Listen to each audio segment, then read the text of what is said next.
ಶಾರದಾ ಶಾರದಾಂ ಭೋಜವದನಾ ವದನಾಂಬುಜೇ ಸರ್ವದಾ ಸರ್ವದಾಸ್ಮಾಕಂ ಸನ್ನಿಧಿಂ ಸನ್ನಿಧಿಂ ಕ್ರಿಯಾತ್. ಸಮಸ್ತ ವೀಕ್ಷಕರಿಗೂ 2026ನೇ ಸಾಲಿನ ಮಕರ ರಾಶಿಯ ವರ್ಷ ಭವಿಷ್ಯದ ಕಾರ್ಯಕ್ರಮಕ್ಕೆ ಸುಸ್ವಾಗತ. ನಾವು ಈ ವರ್ಷದಲ್ಲಿ 2026ನೇ ಸಾಲಿನಲ್ಲಿ ಮಕರ ರಾಶಿಯವರಿಗೆ ಏನೇನು ಫಲಪ್ರಾಪ್ತಿಯಾಗುತ್ತೆ ಅಂತ ಹೇಳಿ ನೋಡೋಣ. ಅದಕ್ಕಿಂತಲೂ ಮೊದಲು ನಾನು ನಿಮಗೊಂದು ವಿಷಯವನ್ನು ಹೇಳಬೇಕು. ಈ ವರ್ಷದ ಅಕ್ಷಯ ತೃತೀಯದಂದು ಅಂಥೇಳಿ ಅಂದರೆ ಏಪ್ರಿಲ್ ತಿಂಗಳ 20ನೇ ತಾರೀಖಿನಂದು ಶೃಂಗೇರಿಯಲ್ಲಿರುವಂತಹ ನಮ್ಮ ಯಾಗಶಾಲೆಯಲ್ಲಿ ನಾವು ಶ್ರೀ ಸೂಕ್ತ ಹೋಮ, ಸರಸ್ವತಿ ಹೋಮ ಮತ್ತು ದುರ್ಗಾ ಹೋಮವನ್ನು ಹಮ್ಮಿಕೊಂಡಿದ್ದೇವೆ. ನೋಡಿ, ಈ ಶ್ರೀ ಸೂಕ್ತ ಹೋಮದಿಂದಾಗಿ ಹಣಕಾಸಿನ ವಿಚಾರದಲ್ಲಿ ಮತ್ತು ಉದ್ಯೋಗಾದಿ ವಿಚಾರದಲ್ಲಿಯೂ ಕೂಡ ಅಭಿವೃದ್ಧಿ ಅನ್ನುವಂಥದ್ದು ಉಂಟಾಗುತ್ತೆ. ಸರಸ್ವತಿ ಹೋಮದಿಂದಾಗಿ ಮಕ್ಕಳ ವಿದ್ಯಾಭ್ಯಾಸದ ವಿಚಾರದಲ್ಲಿ ಅಭಿವೃದ್ಧಿ ಅನ್ನುವಂಥದ್ದು ಉಂಟಾಗುತ್ತೆ. ಹಾಗೆ ದುರ್ಗಾ ಹೋಮದಿಂದಾಗಿ ನಿಮ್ಮ ಕುಟುಂಬಕ್ಕೆ ಒಂದು ರಕ್ಷಣೆ ಅಂತ ಹೇಳುವಂಥದ್ದು ಪ್ರಾಪ್ತಿಯಾಗುತ್ತೆ. ಹಾಗಾಗಿ ಒಂದು ವರ್ಷದಲ್ಲಿ ಒಂದು ಕುಟುಂಬದ ಸರ್ವತೋಮುಖ ಅಭಿವೃದ್ಧಿ ಉಂಟಾಗಬೇಕು ಅಂತ ಹೇಳುವಂತಹ ಕಾರಣಕ್ಕಾಗಿ ನಾವು ಈ 3 ಹೋಮಗಳನ್ನು ಕೂಡ ಹಮ್ಮಿಕೊಂಡಿದ್ದೇವೆ. ನೋಡಿ, ನೀವು ಕೇವಲ 1,000 ರೂಪಾಯಿಗಳನ್ನು ಪಾವತಿಸುವುದರ ಮೂಲಕ ಈ 3 ಹೋಮಗಳ ಸಂಕಲ್ಪದಲ್ಲಿ ನಿಮ್ಮ ಮತ್ತು ನಿಮ್ಮ ಕುಟುಂಬದವರ ಹೆಸರನ್ನು ನೋಂದಾಯಿಸಿಕೊಳ್ಳಬಹುದು. ಜೊತೆಗೆ ನೀವು ನಿಮ್ಮ ವಿಳಾಸವನ್ನು ಕೂಡ ಕಳಿಸುವುದರ ಮೂಲಕ ನಿಮ್ಮ ಮನೆಗೆ ನೀವು ಪ್ರಸಾದವನ್ನು ಪಡೆಯಬಹುದು. ನಿಮ್ಮ ಮನೆಗೆ ಪ್ರಸಾದವನ್ನು ಕಳಿಸಿಕೊಡುವಂತಹ ವ್ಯವಸ್ಥೆಯೂ ಕೂಡ ಇರುತ್ತೆ.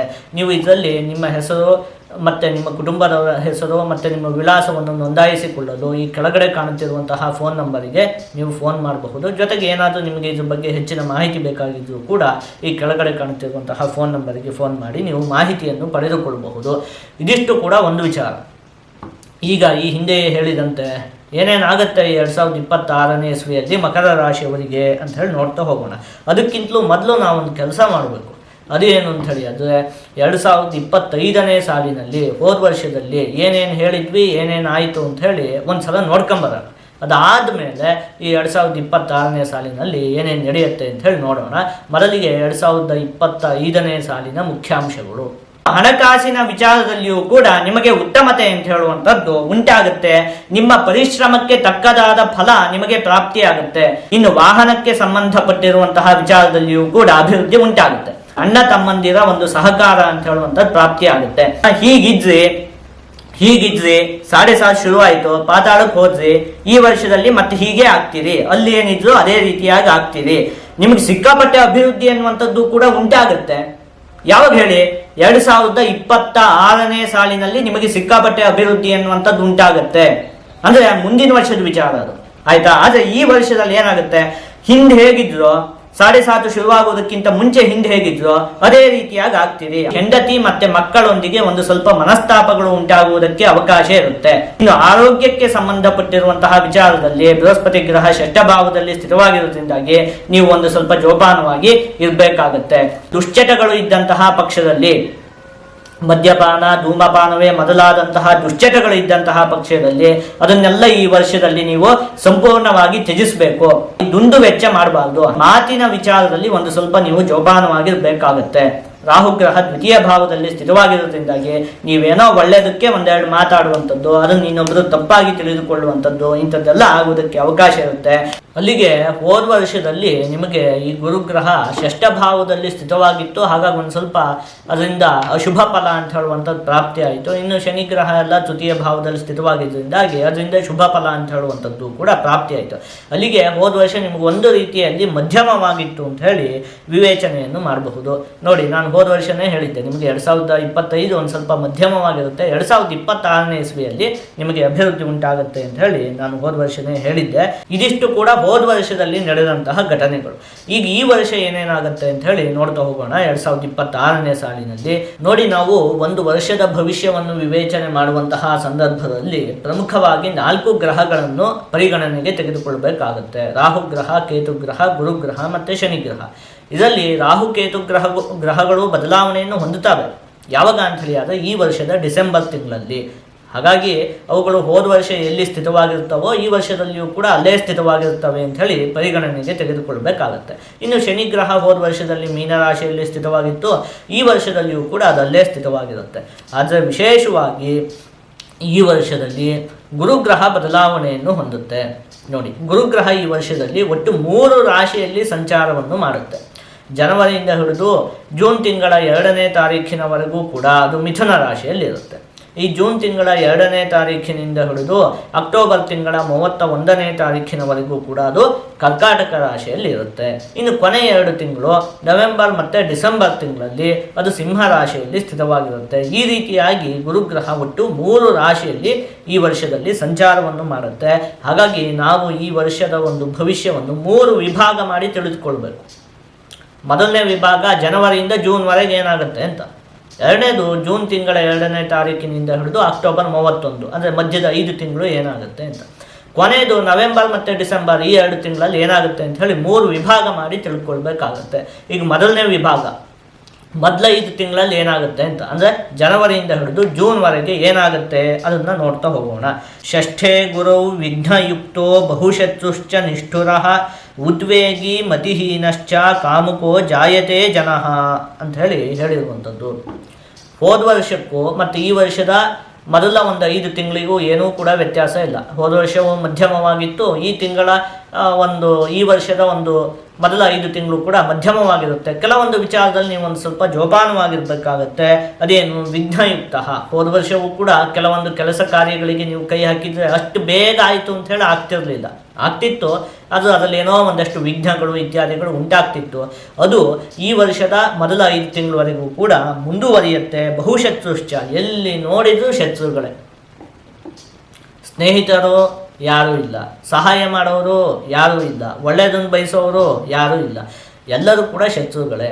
ಹೋದ ವರ್ಷದ ರೀತಿ ಈ ವರ್ಷದ ಮೊದಲ 5 ತಿಂಗಳು ಕೂಡ ಅದೇ ಥರನೇ, ಏನು ಮಾಡೋಕ್ಕಾಗಲ್ಲ. ನಿಷ್ಠೂರ, ಏನೋ ಒಂದಷ್ಟು ಮಾತುಗಳನ್ನು ನೀವು ಏನೋ ಒಂದಷ್ಟು ಸತ್ಯವಾದ ಮಾತುಗಳನ್ನು ಹೇಳ್ತೀರಿ, ಅದರಿಂದಾಗಿ ಒಂದಷ್ಟು ಜನರ ಮನಸ್ಸಿಗೆ ನೋವಾಗ್ಬಿಡುತ್ತೆ. ಹಾಗಾಗಿ ಒಂದು ಸ್ವಲ್ಪ ನಿಷ್ಠೂರ ಇತ್ಯಾದಿಗಳನ್ನೆಲ್ಲ ಅನುಭವಿಸಬೇಕಾಗತ್ತೆ.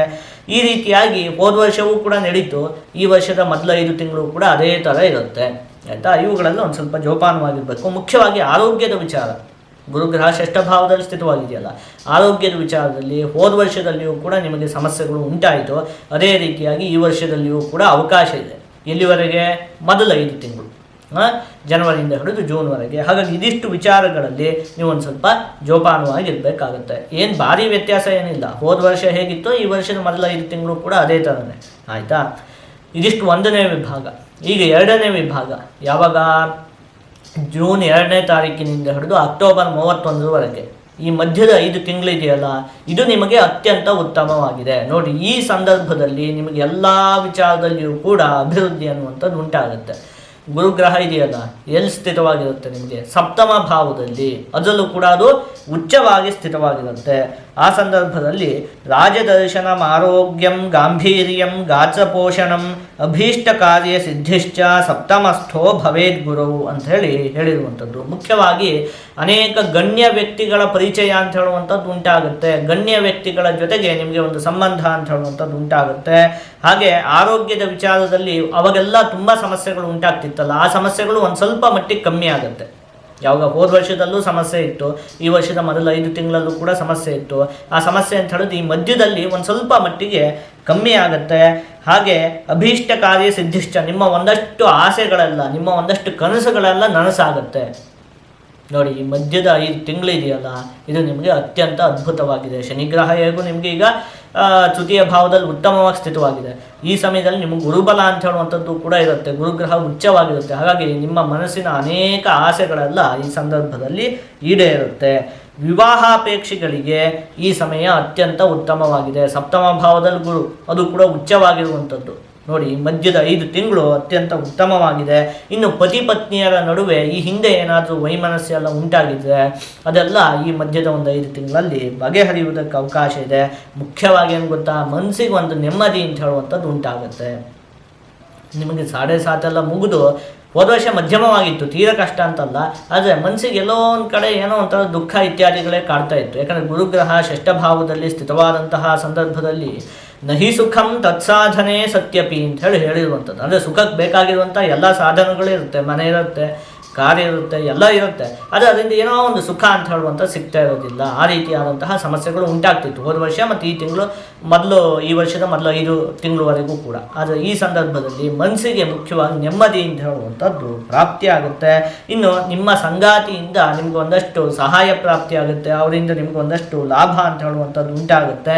ನೀವು ಮಾಡುವಂತಹ ಕೆಲಸ ಕಾರ್ಯಗಳಲ್ಲೆಲ್ಲ ಅವರ ಸಹಕಾರ ಅಂತ ಹೇಳುವಂಥದ್ದು ಕೂಡ ಪ್ರಾಪ್ತಿಯಾಗುತ್ತೆ. ವಿದ್ಯಾರ್ಥಿಗಳಿಗೆ ಮಧ್ಯದ 5 ತಿಂಗಳು ಅತ್ಯಂತ ಉತ್ತಮವಾಗಿದೆ. ಒಡ ಹುಟ್ಟಿದವರಿಂದ ನಿಮಗೆ ಒಂದಷ್ಟು ಲಾಭ ಅಂತ ಹೇಳುವಂಥದ್ದು ಉಂಟಾಗುತ್ತೆ. ತೃತೀಯ ಭಾವದ ಅಧಿಪತಿಯಾದಂತಹ ಗುರುಗ್ರಹ ಉಚ್ಚವಾಗಿ ಸಪ್ತಮದಲ್ಲಿ, ಇನ್ನೇನು ಬೇಕು, ನಿಮ್ಮ ಅಣ್ಣ ತಮ್ಮ ಅಕ್ಕ ತಂಗಿ ಇವರಿಂದೆಲ್ಲ ಒಂದಷ್ಟು ಲಾಭ ಅಂತ ಹೇಳುವಂಥದ್ದು ನಿಮ್ಗೆ ಉಂಟಾಗುತ್ತೆ. ಉದ್ಯೋಗದಲ್ಲಿ ಉನ್ನತವಾದಂತಹ ಸ್ಥಾನಮಾನಗಳು ಈ ಸಂದರ್ಭದಲ್ಲಿ ನಿಮಗೆ ಪ್ರಾಪ್ತಿಯಾಗುವುದಕ್ಕೆ ಅವಕಾಶ ಇದೆ. ನೋಡಿ, ಒಟ್ಟಲ್ಲಿ ಅಭೀಷ್ಟ ಕಾರ್ಯ ಸಿದ್ಧಿಷ್ಟ, ಒಂದೇ ಮಾತು, ನಿಮ್ದು ಏನೇನು ಮನಸ್ಸಿನ ಸಂಕಲ್ಪಗಳಿದಾವೋ, ಏನೇನು ಆಸೆಗಳಿದಾವೋ ಅದೆಲ್ಲ ಈ ಸಂದರ್ಭದಲ್ಲಿ ಈಡೇರುತ್ತೆ. ಜೂನ್ ತಿಂಗಳ 2ನೇ ತಾರೀಕಿನಿಂದ ಹಿಡಿದು ಅಕ್ಟೋಬರ್ ತಿಂಗಳ 31ನೇ ತಾರೀಕಿನವರೆಗೆ. ಇದು 2ನೇ ವಿಭಾಗ. ಇದಿಷ್ಟಾಯಿತು. ಈಗ ಕೊನೆಯ ವಿಭಾಗ ನವೆಂಬರ್ ಮತ್ತು ಡಿಸೆಂಬರ್ ತಿಂಗಳಲ್ಲಿ ಏನಾಗುತ್ತೆ ಇದನ್ನು ನೋಡಬೇಕು. ನೋಡಿ, ಈ ಸಂದರ್ಭದಲ್ಲಿ ಗುರುಗ್ರಹ ಸಿಂಹ ರಾಶಿಯಲ್ಲಿರುತ್ತೆ. ಅಂದರೆ ನಿಮಗೆ ಅಷ್ಟಮ ಭಾವದಲ್ಲಿ ಗುರುಗ್ರಹದ ಸ್ಥಿತಿ ಇರುತ್ತೆ. ಹಾಗಾಗಿ ಮುಖ್ಯವಾಗಿ ನೀವು ಆರೋಗ್ಯದ ವಿಚಾರದಲ್ಲಿ ಅತ್ಯಂತ ಜೋಪಾನವಾಗಿ ಇರಬೇಕಾಗುತ್ತೆ ಕೊನೆಯ 2 ತಿಂಗಳು. ಹಿತಶತ್ರುಗಳಿಂದ ಒಂದು ಸ್ವಲ್ಪ ತೊಂದರೆ ಉಂಟಾಗುವುದಕ್ಕೆ ಅವಕಾಶ ಇರುತ್ತೆ ಕೊನೆಯ 2 ತಿಂಗಳಲ್ಲಿ. ನೋಡಿ, ಗುರುಗ್ರಹ ಅಷ್ಟಮ ಭಾವದಲ್ಲಿ ಸ್ಥಿತವಾಗಿರೋದ್ರಿಂದಾಗಿ ಇವು 2 ವಿಚಾರಗಳಲ್ಲಿ ನೀವು ಒಂದು ಸ್ವಲ್ಪ ಜೋಪಾನವಾಗಿ ಇರಬೇಕಾಗತ್ತೆ. ಇನ್ನು ಶನಿಗ್ರಹ ಈ ಇಡೀ ವರ್ಷದಲ್ಲಿಯೂ ಕೂಡ ನಿಮಗೆ ತೃತೀಯ ಭಾವದಲ್ಲಿ ಸ್ಥಿತವಾಗಿರುತ್ತೆ. ಹೋದ ವರ್ಷದಲ್ಲಿಯೂ ಕೂಡ ಅದು ನಿಮಗೆ ತೃತೀಯ ಭಾವದಲ್ಲಿ ಸ್ಥಿತವಾಗಿತ್ತು. ಹಾಗಾಗಿ ಒಂದಷ್ಟು ವಿಚಾರಗಳಲ್ಲಿ ನಿಮಗೆ ಅಭಿವೃದ್ಧಿ ಎನ್ನುವಂಥದ್ದು ಉಂಟಾಯಿತು. ಈ ವರ್ಷದಲ್ಲಿಯೂ ಕೂಡ ಅದು ತೃತೀಯ ಭಾವದಲ್ಲಿ ಸ್ಥಿತವಾಗಿರೋದ್ರಿಂದಾಗಿ ಒಂದಷ್ಟು ವಿಚಾರದಲ್ಲಿ ನಿಮಗೆ ಅಭಿವೃದ್ಧಿ ಅನ್ನುವಂಥದ್ದು ಉಂಟಾಗುತ್ತೆ. ಆ ಸಂದರ್ಭದಲ್ಲಿ ರಾಜಮಾನ್ಯ ಶುಭ ವಾಹನಯುಕ್ತೋ ಗ್ರಾಮಪೋ ಬಹುಪರಾಕ್ರಮಶಾಲಿ ಪಾಲಕೋ ಭವತಿ ಭೂರಿ ಜನಾನಾಂ ಮಾನವೋ ಹಿ ರವಿಜೇ ಸಹಜಸ್ಥೆ ಅಂತ ಹೇಳಿರುವಂಥದ್ದು. ಮುಖ್ಯವಾಗಿ ಒಂದಷ್ಟು ಗೌರವಗಳೆಲ್ಲ ಹೋದ ವರ್ಷದಲ್ಲಿ ನಿಮಗೆ ಪ್ರಾಪ್ತಿಯಾಯಿತು. ವಾಹನಗಳ ವಿಚಾರದಲ್ಲಿ ಒಂದಷ್ಟು ಅಭಿವೃದ್ಧಿ ಎನ್ನುವಂಥದ್ದು ಉಂಟಾಯಿತು. ಹೊಸ ವಾಹನಗಳನ್ನು ತೆಗೆದುಕೊಳ್ಳುವಂಥದ್ದು ಇರಬಹುದು. ಈ ರೀತಿಯಾಗಿ ಅದಾದಮೇಲೆ ಒಂದಷ್ಟು ಹೋದ ವರ್ಷದಲ್ಲಿಯೂ ಕೂಡ ಉದ್ಯೋಗದ ವಿಚಾರದಲ್ಲಿ ಒಂದು ಸ್ವಲ್ಪ ಸಣ್ಣ ಪುಟ್ಟ ಅಭಿವೃದ್ಧಿ ಅಂತ ಹೇಳುವಂಥದ್ದು ಉಂಟಾಗಿರುತ್ತೆ. ಇನ್ನು ನಿಮ್ಮಿಂದ ಒಂದು 4 ಜನಕ್ಕೆ ಹೋದ ವರ್ಷದಲ್ಲಿ ಸಹಾಯ ಅಂತ ಹೇಳುವಂಥದ್ದು ಉಂಟಾಯಿತು. ಇದಿಷ್ಟು ಹೋದ ವರ್ಷದಲ್ಲೂ ಉಂಟಾಯಿತು. ಈ ವರ್ಷದಲ್ಲಿಯೂ ಕೂಡ ಇದೆಲ್ಲ ಮುಂದುವರಿಯುತ್ತೆ. ಈ ಶುಭ ಫಲಗಳು ಶನಿಗ್ರಹದಿಂದ ನಿಮಗೆ ಇಷ್ಟು ಕೂಡ ಶುಭ ಫಲಗಳು ಅಂತ ಹೇಳುವಂಥದ್ದು ಹೋದ ವರ್ಷದ ರೀತಿ ಈ ವರ್ಷದಲ್ಲಿಯೂ ಕೂಡ ನಿಮಗೆ ಪ್ರಾಪ್ತಿಯಾಗುತ್ತೆ. ಇನ್ನು ರಾಹುಗ್ರಹ ನಿಮಗೆ ದ್ವಿತೀಯ ಭಾವದಲ್ಲಿಯೂ, ಕೇತುಗ್ರಹ ನಿಮಗೆ ಅಷ್ಟಮ ಭಾವದಲ್ಲಿಯೂ ಸ್ಥಿತವಾಗಿರುವಂಥದ್ದು. ಹಾಗಾಗಿ ಮಾತಿನ ಮೇಲೆ ಒಂದು ಸ್ವಲ್ಪ ಹಿಡಿತಾ ಇರಬೇಕಾಗತ್ತೆ. ನೀವು ಮಾತನಾಡುವಂತಹ ಮಾತೇ ವಿವಾದಕ್ಕೆ ಕಾರಣವಾಗುವಂಥದ್ದು ಇರಬಹುದು, ಇತ್ಯಾದಿಗಳೆಲ್ಲ ಉಂಟಾಗುವುದಕ್ಕೆ ಅವಕಾಶ ಇರುತ್ತೆ. ಮಾತಿನ ಮೇಲೆ ಒಂದು ಸ್ವಲ್ಪ ನಿಯಂತ್ರಣ ಅಂತ ಹೇಳುವಂಥದ್ದು ಇರಬೇಕಾಗತ್ತೆ. ಇದಿಷ್ಟು ಕೂಡ ನಿಮಗೆ ಈ ವರ್ಷದಲ್ಲಿ ಪ್ರಾಪ್ತಿಯಾಗುವಂತಹ ಫಲಗಳು. ಅಲ್ಲಿಗೆ ನಾವು ಇದನ್ನು ನೋಡಿದವಾಗ ನಮ್ಗೆ ಏನು ಅನ್ಸುತ್ತೆ ಹೇಳಿ, ಮೊದಲ 5 ತಿಂಗಳಿದೆಯಲ್ಲ ಒಂದು ಸ್ವಲ್ಪ ಮಧ್ಯಮವಾಗಿದೆ ಹೋದ ವರ್ಷದ ರೀತಿಯೇ.